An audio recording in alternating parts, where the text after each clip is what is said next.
Hello everyone, welcome to channel Prabhavi competition hub.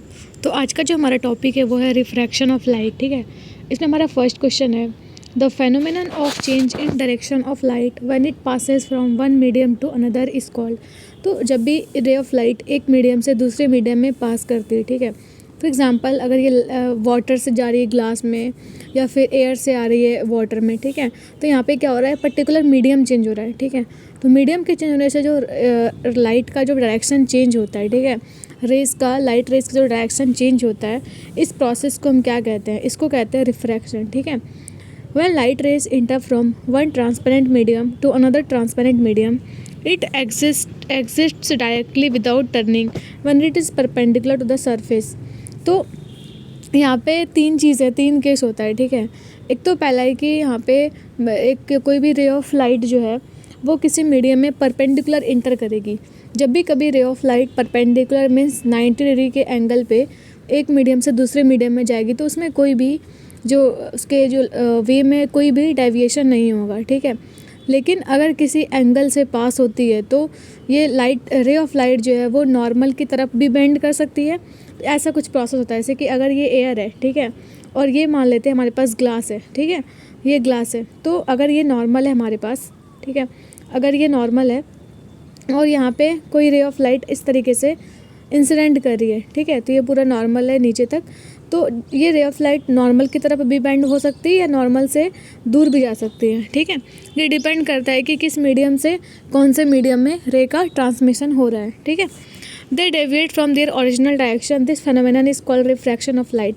जब कभी भी रे ऑफ लाइट है ना परपेंडिकुलर ना होके किसी एंगल पे, like slanted ray of light, slant का मतलब क्या हुआ, झुका हुआ। ठीक है, झुका हुआ स्लैंट मतलब कोई भी एंगल हो सकता है। ठीक है, मे बी 98, मे बी 60 और 120 और 180। ठीक है, बट यहाँ पे क्या है कि हमें ये ध्यान रखना है कि जब भी कभी किसी एंगल से इंटर करेगी, ठीक है, एक्सेप्ट 90 डिग्री, तो उस केस में क्या होगा कि रे ऑफ लाइट का डाइवर्जन होगा, डेविएशन होगा। ठीक है, और इसी फेनोमेनन को हम क्या कहते हैं, रिफ्रैक्शन ऑफ लाइट कहते हैं। नेक्स्ट क्वेश्चन है हमारे पास, which of the following occurs due to that refraction. तो रिफ्रैक्शन की वजह से क्या होता है, ठीक है, कौन कौन सी फेनोमेनन है जो हम रिफ्रैक्शन की वजह से देखते हैं। ठीक है, पहला तो है यहाँ पे the apparent displacement of a pencil partly immersed in water. इसका मतलब क्या हुआ, जब भी कोई पेंसिल को हम या फिर कोई पेंसिल लाइक अगर वाटर में है, ठीक है, वाटर में रखी हुई है, वाटर में इमर्स्ड है, तो वो हमें ना अपने एक्चुअल पोजीशन से थोड़ी सी बेंड दिखती है। ठीक है, सन अपीयर्स बिफोर द सनराइज, सन जो हमें वो सनराइज से पहले दिखता है। स्काई अपीयर्स ब्लू, हमने तो ये पढ़ रखा है कि स्काई हमें ब्लू क्यों दिखता है, due to scattering of light, ना कि रिफ्रैक्शन ऑफ लाइट की वजह से। ठीक है, तो यहाँ पे दो ऑप्शन जो हैं बिल्कुल सही होंगे, ऑप्शन 1 एंड 2। सो इसलिए ऑप्शन जो होगा यहाँ पे करेक्ट वो होगा ए। ठीक है, when a ray of light travels from one transparent medium to another transparent medium, it deviates from its path, it is called refraction of light। जब भी कभी रे ऑफ लाइट एक मीडियम से, एक ट्रांसपेरेंट मीडियम से दूसरे transparent medium में inter करती है, ठीक है, तो ये अपने पाथवे से थोड़ा डेविएट होती है और इसी प्रोसेस को हम क्या कहते हैं, रिफ्रैक्शन कहते हैं। ठीक है, अब रिफ्रैक्शन की वजह से कौन कौन से प्रोसेस होते हैं, पहला तो है पेंसिल का ट्विस्ट होना। ठीक है, सन इज़ विजिबल बिफोर सनराइज, सन हमें पहले दिखता है, सनराइज से पहले दिख जाता है। ठीक है, स्टार ट्विंकलिंग, स्काई में जो स्टार्स ट्विंकल करते हैं, ठीक है, टिमटिमाते हैं, इसका भी रीज़न क्या है, ये भी रिफ्रैक्शन की वजह से ही होता है। ठीक है, whereas the scattering of light makes the sky appear blue, और हमें स्काई ब्लू क्यों दिखता है, due to scattering of light. ठीक है, आगे बढ़ते हैं। नेक्स्ट क्वेश्चन है हमारे पास, dash is the bending of a wave when it passes from one medium to another. तो जब भी कभी भी एक रे ऑफ लाइट एक या फिर वेव है, वे रे भी क्या, लाइट भी एक तरीके से वेव ही है। ठीक है, वो एक मीडियम से दूसरे मीडियम में पास करता है और इसकी जब बेंडिंग होती है, ठीक है, इसके ओरिजिनल पाथवे से जो डेविएशन होता है, इस प्रोसेस को क्या कहते हैं, इसको कहते हैं रिफ्रैक्शन। ठीक है, light travels along straight line paths in transparent medium. Light जो है यूजुअली क्या होता है, उसकी जो पाथवे होती है वो स्ट्रेट लाइन होता है। ठीक है, लाइट स्ट्रेट लाइन में ट्रैवल करता है। It appears that when travelling obliquely from one medium to another, the direction of propagation of light in the second medium changes. But ये एक्चुअल में जब कब देखा जाता है, जो बेंडिंग है रे ऑफ लाइट की, जब कभी किसी एंगल से लाइट जो है दूसरे मीडियम में इंटर करती है। और इसी फेनोमेनन को क्या कहते हैं, रिफ्रैक्शन ऑफ लाइट कहते हैं। एग्जाम्पल क्या है रिफ्रैक्शन ऑफ लाइट के, twinkling of stars in a clear sky, ठीक है, pool of water appears to be less deep that then what is actually is. तो जो स्विमिंग पूल वगैरह होते हैं, ठीक है, अगर हम बाहर से देखें तो वो हमें कम मतलब कम डीप दिखता है इन कंपैरिजन टू जितना वो एक्चुअल होता है, ठीक है, मीन्स हमें वो अपनी एक्चुअल हाइट से कम गहरा दिखता है, ठीक है, बाहर से। रेनबो फॉर्मेशन स्काई, तो रेनबो है ना, इंद्रधनुष का जो फॉर्मेशन होता है स्काई में, इसका भी रीजन क्या है, इसका भी रीजन रिफ्रैक्शन ही है। कैमरा लेंसेज भी रिफ्रैक्शन के मेथड पे काम करते हैं, और glasses. When light waves enter from one medium to another they deviate from their original path, this phenomenon is called. जब भी रे ऑफ लाइट एक मीडियम से दूसरे मीडियम में ट्रैवल करती है तो ये अपने ओरिजिनल पाथ से डेविएट करता है। इस प्रोसेस को क्या कहते हैं, इसको कहते हैं रिफ्रैक्शन, ठीक है। ऑप्शन नंबर सी जो है इसका करेक्ट आंसर है। नेक्स्ट क्वेश्चन है, मतलब हमारा नेक्स्ट टॉपिक जो है वो है total internal reflection of light, ठीक है, इसको शॉर्ट में हम TIR भी कहते हैं, टोटल इंटरनल रिफ्लेक्शन। पहला क्वेश्चन इसमें, which one of the following processes is responsible for the glittering of air bubble rising through water. तो मतलब जो एयर बबल्स वाटर से जो राइज होते हैं, ठीक है, तो वो ग्लिटर करते हैं, मीन्स चमकते हैं। इसका रीजन क्या है, इसका रीज़न है total internal reflection of light, ठीक है। The glittering of air bubble rising through water is mainly due to the total internal reflection of light. तो जो एयर बबल में जो ग्लिटरिंग होती है, जो चमकता है, वो इसका रीज़न क्या है, उसका मेन रीज़न है internal reflection, total internal reflection, ठीक है। When the value of angle of incidence exceeds the critical angle through the dense medium then incident ray return to the same medium, this phenomenon is called total internal reflection. तो जब भी कभी ray of light, ठीक है, वो suppose 180 degree angle पे जब वो इंटर करती है दूसरे मीडियम में, तो वो अलग दूसरे मीडियम में ना जा करके वो सेम ही मीडियम से रिटर्न हो जाती है, ठीक है। इसी को हम क्या कहते हैं, टोटल इंटरनल रिफ्लेक्शन कहते हैं। नेक्स्ट क्वेश्चन है, which of the following statement is or are correct for critical angle. तो क्रिटिकल एंगल के लिए कौन सा स्टेटमेंट इनमें सही है। तो पहला है कि रिफ्रैक्टिव एंगल इज़ 90 डिग्री, ठीक है। फिर light ray goes from rarer to denser medium. Next हमारे पास है option light ray goes from denser to rarer medium. इसमें जो हमारा करेक्ट आंसर है वो है option number 1 and 3, that is correct option is option number B, ठीक है। तो रिफ्रैक्टिव एंगल क्या होता है कि 90 डिग्री होता है, ठीक है, ये बिल्कुल करेक्ट है। और लाइट रेज है, जब भी टोटल इंटरनल रिफ्लेक्शन होता है, लाइट रे हमेशा वो डेंसर मीडियम से रेयरर मीडियम में ही जाएगी, ठीक है। तो when the light rays go through a dense medium into a sparse medium, sparse medium का मतलब क्या हुआ, रेयरर मीडियम, ठीक है, the angle of incidence created in the dense medium and for which the corresponding refraction angle in the sparse medium is 90 degree is called critical angle। तो जब भी कभी रे ऑफ लाइट एक dense medium से sparse medium में जाती है, तो जो भी एंगल ऑफ इंसिडेंस क्रिएट होता है डेंस मीडियम में, और जो रिफ्रैक्शन का जो एंगल होता है वो 90 डिग्री होता है, इसको हम क्रिटिकल एंगल कहते हैं। In the case of critical angle light rays goes from the dense medium to the sparse medium, ठीक है। नेक्स्ट हमारे पास है, नेक्स्ट टॉपिक है लेंस, ठीक है। तो लेंस जैसे कि मिरर हमारे पास दो टाइप के थे, कॉन्वेक्स और कॉनकेव, ठीक है। तो सेम जो है लेंस भी दो तरीके के होते हैं, एक तो होता है कॉन्वेक्स, दूसरा होता है कॉनकेव, ठीक है। पहला क्वेश्चन है, find the power of a convex lens if the image formed is at a distance of 20 centimetre from the lens when the object is placed on the other side of the lens at 25 centimetre from the optical centre. तो हमें निकालना है convex lens का power, ठीक है, जिसके लिए हमें हमारे पास क्या दिया हुआ है, ऑब्जेक्ट डिस्टेंस पता है, ठीक है, इमेज डिस्टेंस पता है, और हमें ये भी पता है कि वो कितने मतलब कितना डिस्टेंस पे इमेज बन रहा है, ठीक है। तो हमें पहले तो ये ध्यान रखना है कि जो पावर निकालने का फॉर्मूला होता है वो होता है 1/4 फोकल लेंथ, ठीक है। जिस तरीके से हमने मिरर फार्मूला पढ़ा था, सेम उसी तरीके से क्या होता है, लेंस फार्मूला भी होता है, ठीक है।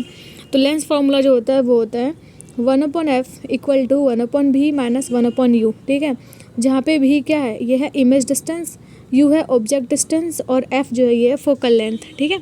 अगर हमें फोकल लेंथ पता चल गया तो हम आराम से जो है पावर निकाल सकते हैं, ठीक है।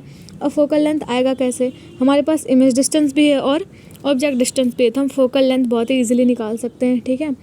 तो यहाँ पे 1/f इक्वल टू क्या होगा, 1/v माइनस 1/u, u जो है 25 सेंटीमीटर है, तो ऑब्जेक्ट डिस्टेंस जो होता है डेट इज़ ऑलवेज निगेटिव, ठीक है।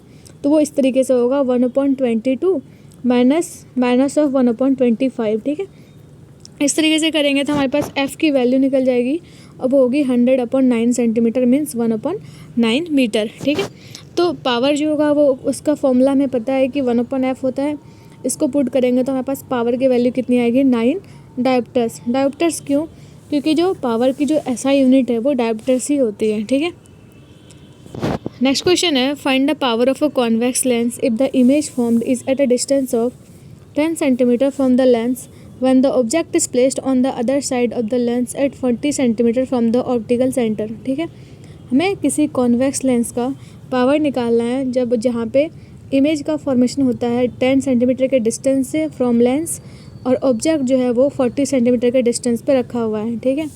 मीन्स हमारे पास ऑब्जेक्ट डिस्टेंस भी है और इमेज डिस्टेंस भी है, तो हम सेम प्रोसेस से पावर निकाल सकते हैं bye calculating first focal length, ठीक है।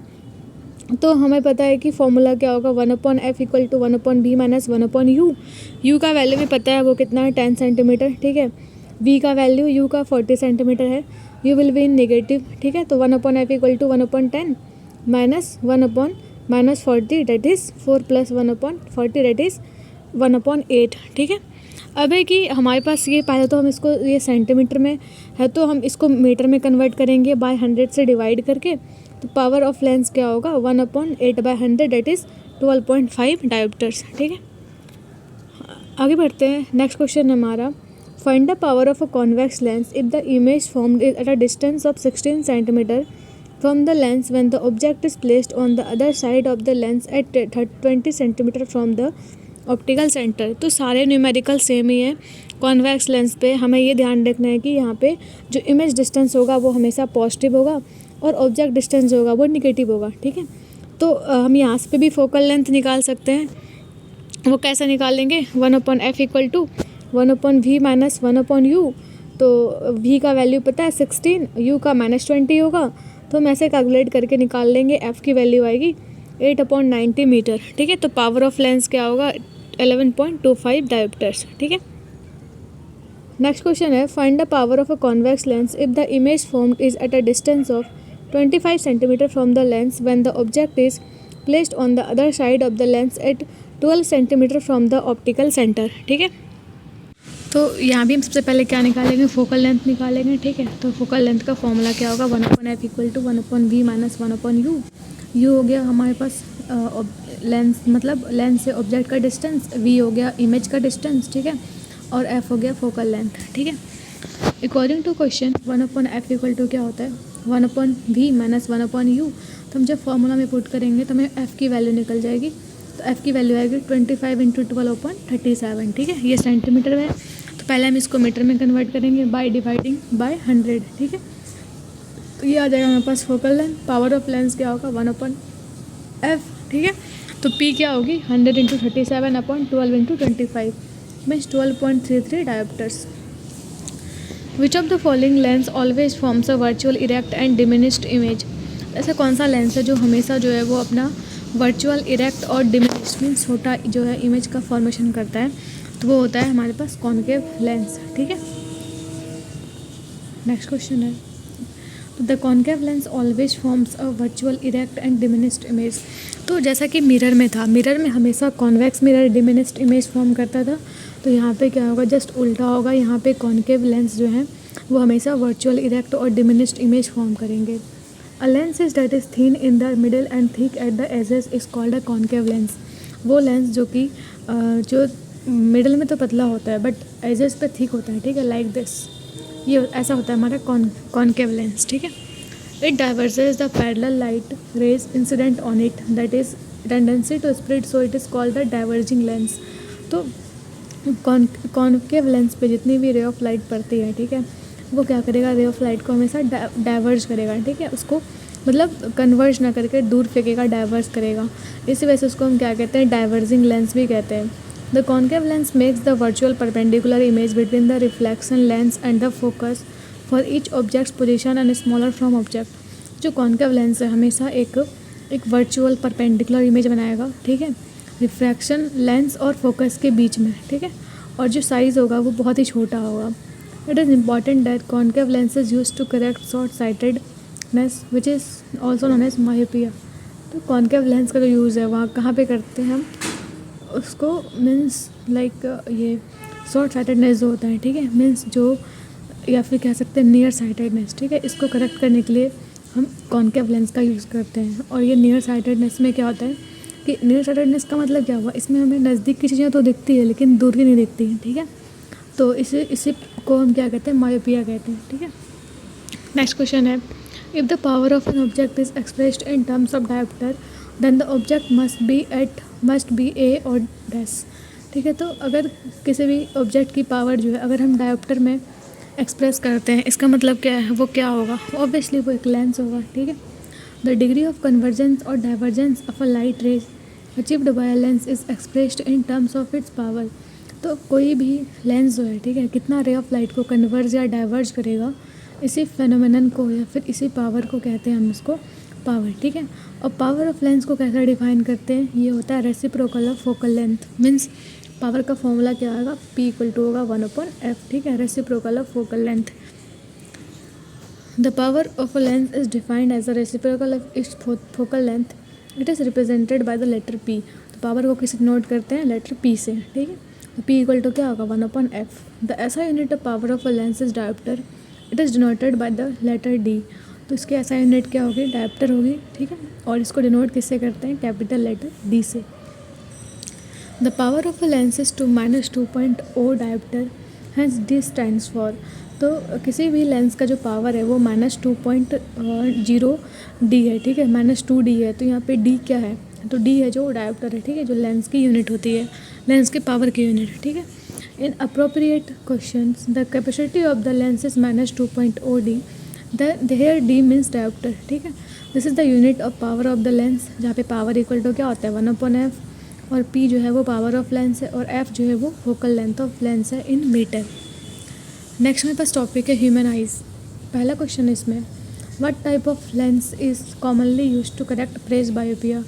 तो प्रेस बायोपिया को करेक्ट करने के लिए कौन सा जो है लेंस हम यूज़ करते हैं, ठीक है। तो मायोपिया को करेक्ट करने के लिए कौन सा लेंस यूज होता है, कॉनकेव लेंस, ठीक है। तो प्रेस बायोपिया को हम ठीक करने के लिए सिलेंड्रिकल ये बायोफोकल लेंसेज का यूज़ करते हैं, ठीक है। अब प्रेस बायोपिया होता क्या है, तो in this case the person can not be able to see the nearest or distinct object. तो प्रेस बायोपिया में ना ही पर्सन जो है बिल्कुल पास की चीज़ें देख सकता है, ना ही बिल्कुल दूर की, ठीक है, clearly. For the cure of this disease we use bifocal lens. इस वजह से हमें बाईफोकल लेंस लगाना पड़ता है ताकि वो दूर की भी देख पाए और नज़दीक की भी देख पाए, ठीक है। तो मायोपिया को मायोपिया में कौन सा लेंस लगाते हैं, कॉनकेव लेंस, हाइपरमेट्रोपिया में कॉन्वेक्स लेंस, और प्रेस बायोपिया में बाईफोकल लेंस। नेक्स्ट क्वेश्चन है, Rajat has hypermetropia, what type of lens will the ophthalmologist recommend to correct his vision. तो हाइपरमेट्रोपिया को करेक्ट करने के लिए तो रजत को कौन सा लेंस लगाना पड़ेगा, ठीक है। तो कॉनकेव लेंस कहाँ पे यूज़ होगा, ये होगा मायोपिया में, ठीक है, हाइपरमेट्रोपिया में कॉन्वेक्स लेंस है, ठीक है। बाईफोकल लेंस किस में यूज होगा, प्रेस बायोपिया में, ठीक है। तो hypermetropia in this case the person see the distinct object clearly but can't see the near by object clearly. तो हाइपरमेट्रोपिया में क्या होता है, कोई भी पर्सन जो है वो दूर की चीज़ें तो देख पाता है लेकिन नज़दीक की चीज़ें नहीं देख पाता है। और हाइपरमेट्रोपिया को हम क्या कहते हैं, फार साइटेडनेस भी कहते हैं, ठीक है। In the case of hypermetropia we use convex lens to correct vision. अगर हमें हाइपरमेट्रोपिया को ठीक करना है तो हम कौन सा लेंस यूज़ करेंगे, कॉन्वेक्स लेंस का यूज़ करेंगे, ठीक है। नेक्स्ट क्वेश्चन है हमारे पास, the change in focal length of an eye lens is caused by the action of. तो कभी कभी क्या होता है, हमारा जो आई में जो लेंस है, ठीक है, उसकी फोकल लेंथ में चेंज होने के कारण कौन सा एक्शन उसके लिए रिस्पॉन्सिबल है, तो ये है सिलियरी मसल्स, ठीक है। आई lens is located behind the प्यूपिल। तो हमारा जो आई का जो आउटर पार्ट है वो तो होता है कॉर्निया, फिर कॉर्निया के बाद आइरिस, ठीक है। उस तरीके से ही उसके जब जहाँ पे हमारा लेंस होता है वो लेंस जो होता है प्यूपिल के जस्ट पीछे होता है। The eye lens Hanks by the ciliary muscles of suspension muscle. तो आई लेंस जो है वो किससे जुड़ा होता है, सिलियरी मसल्स से, ठीक है। The change in focal length of the eye lens is caused by the contraction and relaxation of the ciliary muscles. तो जो आई लेंस का जो फोकल लेंथ है, ठीक है, वो चेंज होता है, ये क्यों होता है, सिलियरी मसल्स के कॉन्ट्रैक्शन और रिलैक्सेशन के वजह से। The ciliary muscles is a circular muscle that relaxes और tightens the zonules to enable the lens to change shape for focusing. और इसी सिलियरी मसल्स के वजह से क्या होता है कि हमारा जो आई है, ठीक है, वो लेंस जो है वो अपना शेप चेंज कर पाता है और शेप के अकॉर्डिंग जो है वो फोकस कर पाता है, ठीक है। A person having hypermetropia has to keep a reading material at what distance for comfortable reading. तो हाइपरमेट्रोपिया पहले होता क्या है, हाइपरमेट्रोपिया क्या है, जहाँ पे हमें दूर की चीज़ें दिखती है, ठीक है, बट हमें पास की नहीं दिखती। उसके लिए ऑब्जेक्ट को, किसी पर्सन को कितने डिस्टेंस रखना चाहिए ताकि वो ईजिली देख पाए, तो वो है 25 सेंटीमीटर, ठीक है। तो 25 सेंटीमीटर क्या है, मतलब एक मिनिमम डिस्टेंस है, कह सकते हैं डिस्टिंक्ट विजन के लिए। A person with far sightedness is clear about distant object visible but nearby object are not visible. तो एक कोई पर्सन जिसको हाइपरमेट्रोपिया है, मीन्स फार साइटेडनेस है उसको, तो उसको दूर की चीज़ें तो दिखती है बट वो नज़दीक की चीज़ें ही नहीं दिख पाता है, ठीक है। तो उसके लिए जो नियरेस्ट पॉइंट होगा देखने के लिए वो होगा 25 सेंटीमीटर, ठीक है। With get away therefore such a person has to read the reading material clearly has to kept for far more than 25 centimetre. इसलिए अगर मतलब उसको अच्छे से पढ़ना है तो जो रीडिंग मटेरियल है वो उसको अपने आँख से 25 सेंटीमीटर दूर रखना होगा, ठीक है। नेक्स्ट क्वेश्चन है, what will be the focal length when human eye lens becomes thin. जब भी हमारा जो आई लेंस है, ठीक है, वो थिन हो जाता है, ठीक है, पतला हो जाता है, तो फोकल लेंथ पे क्या इम्पैक्ट पड़ेगा, तो फोकल लेंथ जो है वो इंक्रीज़ करेगा, ठीक है। The focal length of the lens increases when the human lens becomes thin. जब भी हमारा जो लेंस है, ठीक है, फोकल लेंथ जो है लेंस का इंक्रीज़ होता है जब भी हमारा जो ह्यूमन लेंस है वो थिन हो जाता है, ठीक है। When the eye muscles are relaxed, the lens become thin and the focal length increases to make possible the objects to be seen clearly।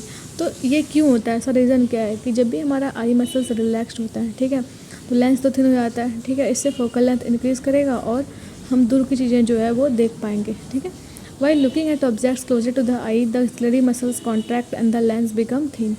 तो जब भी हमारा जो बिल्कुल कोई ऑब्जेक्ट हमारे आँख से बिल्कुल पास होता है तो सिलियरी मसल्स जो हमारे वो कॉन्ट्रैक्ट करते हैं ना, सिकुड़ते हैं और लेंस जो है हमारा वो थिन हो जाता है। नेक्स्ट टॉपिक है हमारे पास ऑप्टिकल इंस्ट्रूमेंट, ठीक है।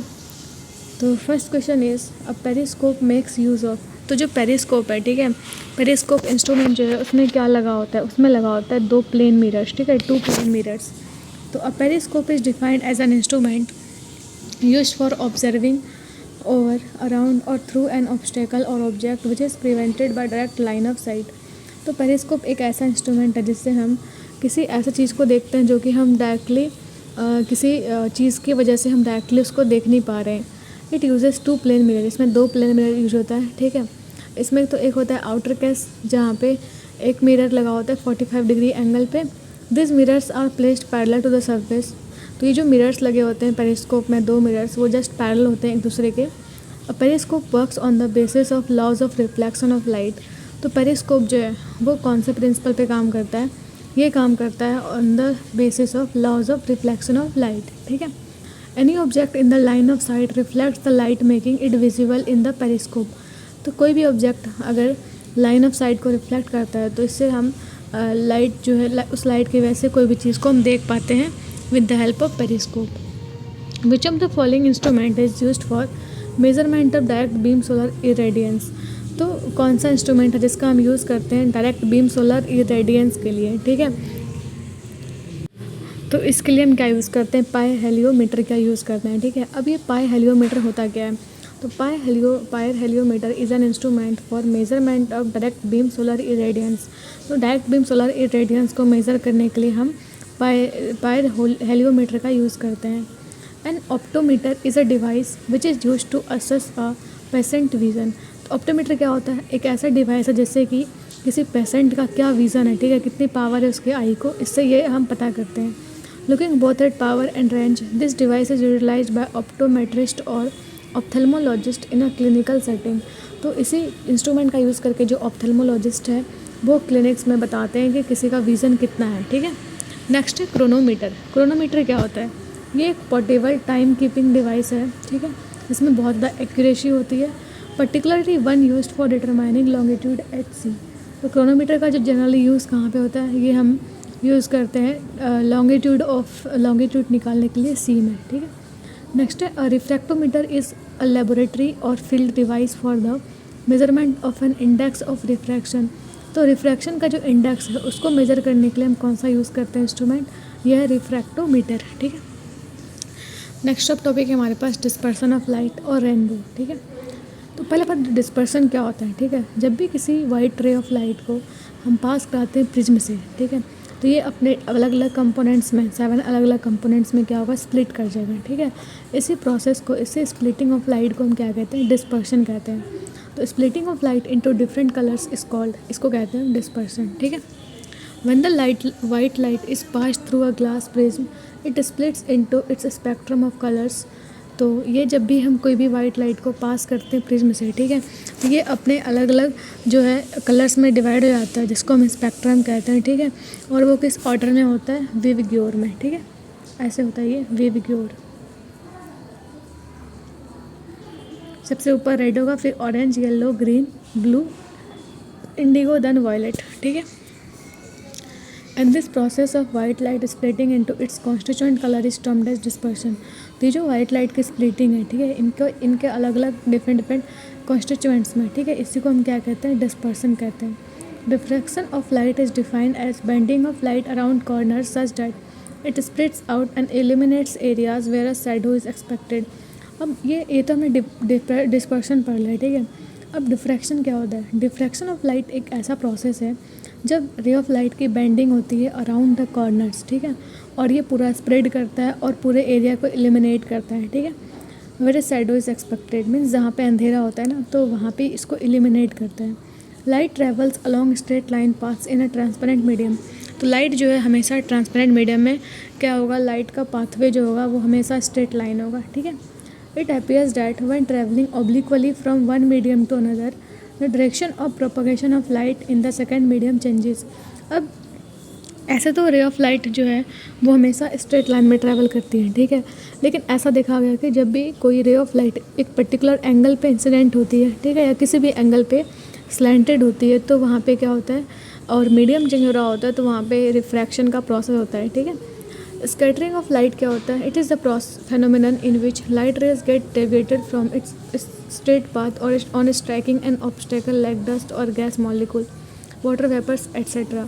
अब ये स्कैटरिंग क्या होता है, तो स्कैटरिंग ऑफ लाइट एक ऐसा प्रोसेस है जहाँ पे रे ऑफ लाइट जो है वो डेविएट कर जाता है, ठीक है, क्यों, अपने रास्ते में आने वाले ऑब्स्टेकल की वजह से। अब ये ऑब्स्टेकल क्या है, कौन से ऑब्स्टेकल, तो वो ऑब्स्टेकल्स लाइक हमारे पास हो गए डस्ट पार्टिकल्स, ठीक है, वाटर ड्रॉपलेट्स, तो और या फिर कोई भी गैस मॉलिक्यूल है, इसके वजह से इसी ऑब्स्टेकल की तरह काम करेंगे लाइट के लिए, और इससे जो ऑब्स्टेकल की जैसे जो लाइट की स्कैटरिंग होगी, ठीक है, लाइट जो अलग अलग डेविएट होगा अलग अलग डायरेक्शन में, ठीक है, इसी को हम क्या बोलेंगे, स्कैटरिंग बोलेंगे। Scattering of light gives rise to many spectacular phenomenon such as Tyndall effect and hues of sunrise and sunset.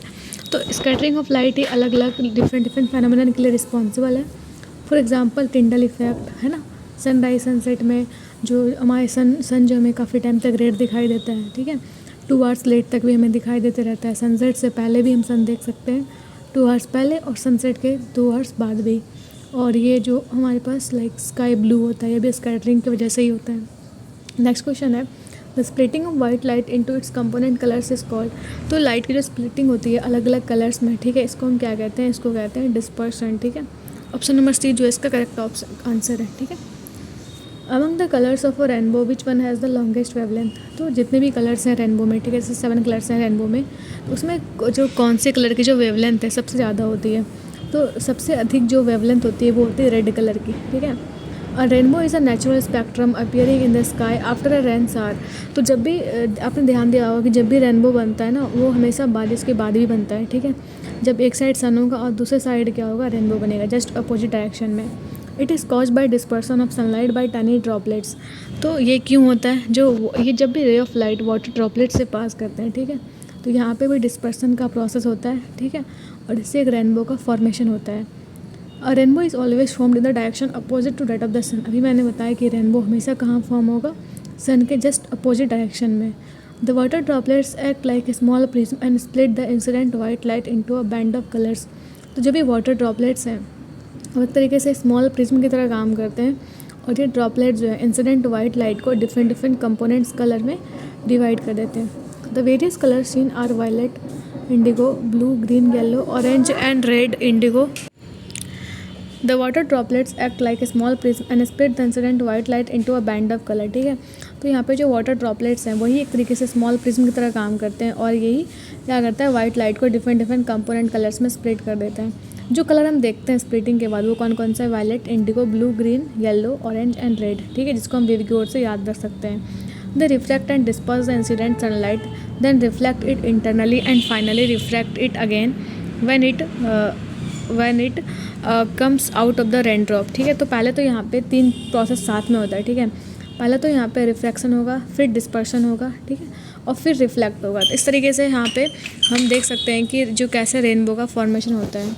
Due to dispersion of light and internal reflection different colours reach the observer's eye. तो इस वजह से क्या होता है कि अलग अलग कलर्स हम देख पाते हैं स्काई में और इसको हम रेनबो कहते हैं। Different colours of the light bend through different angles with respect to the incident ray as they pass through water droplets. तो अलग अलग जो रे ऑफ लाइट है जिस एंगल से ड्रॉपलेट्स में एंटर करेंगे उस एंगल के रिस्पेक्ट में उसका डेविएशन होगा। ठीक है, the red light bands the list while the violate the most. सबसे ज़्यादा जो डेविएशन होगा वो होगा वायलेट कलर में और सबसे कम किस में होगा, रेड कलर में। ठीक है, among the colours of a rainbow red has the longest wavelength and violet has the shortest wavelength. तो रेनबो में जितने भी कलर हैं, ठीक है, उसमें सबसे अधिक जो वेवलेंथ है वो है रेड कलर का और सबसे कम जो है ये वायलेट कलर का। नेक्स्ट क्वेश्चन है, which of the following colours can not be found in rainbow. Rainbow में कौन सा कलर नहीं होता है, तो ये पिंक कलर नहीं होता। ठीक है, कि देख सकते हैं विवग्योर में कहीं भी पी नहीं है तो ये पिंक कलर नहीं होगा। ठीक है, violet, indigo, blue, green, yellow, orange and red होगा। In the process of formation of rainbow after a rain shower sunlight is by tiny water droplets. तो जब भी रेनबो का फॉर्मेशन होता है उस प्रोसेस में सनलाइट जो है टाइनी वाटर ड्रॉपलेट से क्या होते हैं, तो ये होते हैं डिस्पर्स। ठीक है, तो ऑप्शन नंबर डी जो है वो करेक्ट आंसर है। Which of the following colour of a prism has the rainbow has the shortest wavelength. तो कौन से कलर जो है रेनबो का कौन सा कलर का जो है सबसे कम वेवलेंथ होता है, तो ये होता है वायलेट का। ठीक है, तो violet has the shortest wavelength and red has the longest wavelength. ठीक है, तो हम लोग नेक्स्ट टॉपिक में पढ़ेंगे इलेक्ट्रिसिटी टॉपिक को। तो थैंक यू सो मच।